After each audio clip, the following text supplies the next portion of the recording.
Hello, and welcome to Japanese Craft Beer Reviews. Today we're going to take a trip to Oregon on the west coast of the United States, one of my favorite states actually in the U.S. And we're going to look at a beer from a brewery which I particularly like, Deschutes. And Deschutes is a brewery in Bend, Oregon, in the kind of the middle of the state. It's a kind of a very popular for skiers, bikers, river rafters, all kinds of outdoor sports there. And they founded Deschutes Brewery there in 1988.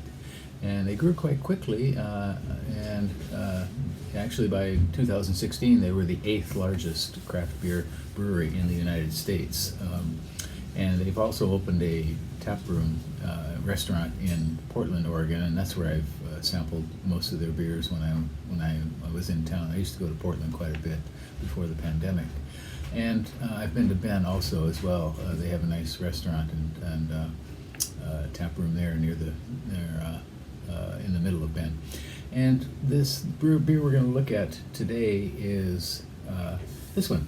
It's called Black Butte Porter, and they consider this to be their flagship beer. They first produced it in their first year, 1988, and it is actually their first flagship beer, and it is the best-selling porter in the United States. So, along with pale ale and IPAs and porters, these are styles that American craft brewers sort of rediscovered and brought back. Some styles that had kind of declined in different places around the world. In the U.S., they were brought back and became quite popular. Porter's certainly, of course, not one of the most popular styles these days, but this is a good one. 5.5% alcohol by volume and 30 international bittering units. And it's named after a mountain called Black Butte, which is about 40 miles or maybe 60 kilometers outside of Bend. I'll put a picture of it up here for you. And on Rate Beer, 2,652 ratings. The average is 3.75 out of 5. 94 percentile for all beers on Rate Beer, and 99 percentile for its style, which is porter. Untapped, there are 226,000 ratings, and the average is a little bit higher, 3.81 out of 5. And this cost me 686 yen where I bought it, and that would translate around maybe a little over $5 at the current exchange rates. The malt bill for this one, 2-row malt, chocolate, wheat, crystal, and carapils. The hops are 2, Cascade and Tetnan. And I have rated this before. I had it at the Portland, what they call it, Portland PDX, Portland Public House. Okay, so let's give this one a go, shall we? Black Butte Porter by Deschutes. This is too loud. Okay. So I have probably rated Deschutes more than any brewery, craft beer brewery in the United States,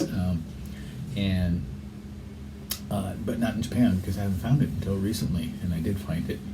It's imported by Nagano Trading, which is the parent company of the Antenna America series of shops in Tokyo area.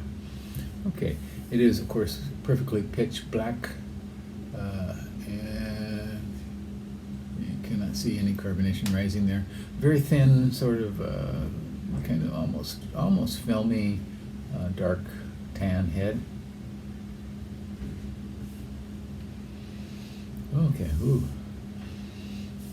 And the aroma you get right away, heavily roasted malt, some coffee maybe, toffee. But the overall impression is kind of like a charred malt.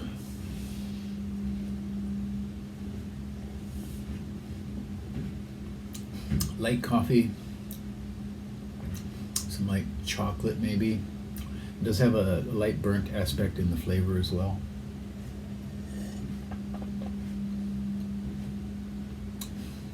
Could be some dark fruit in the back there, but primarily it's chocolate and maybe a light hit of coffee as well. And the burnt aspect is quite noticeable throughout. Very tasty, kind of medium bodied.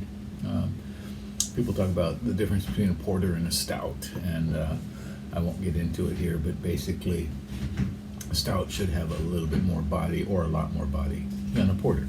And this one is very, very drinkable. It's not thin, kind of medium bodied, and it goes down very, very nicely. Very tasty beer, and it's one you should probably try if you have not already. Again, Deschutes Black Butte Porter, 5.5% and 30 international bittering units. Yeah, give them a go. And let me know what you think about Deschutes beers that you've had, or if you haven't had any yet, go out and try to find some. They're certainly distributed on the West Coast, I think much more. They had plans to build a facility on the East Coast near Roanoke, Virginia, but I don't think those have gone through. So in any case, that's it for today. Please do take care and send me a comment. All right, and please do subscribe to the channel. All right, that's it. Bye-bye.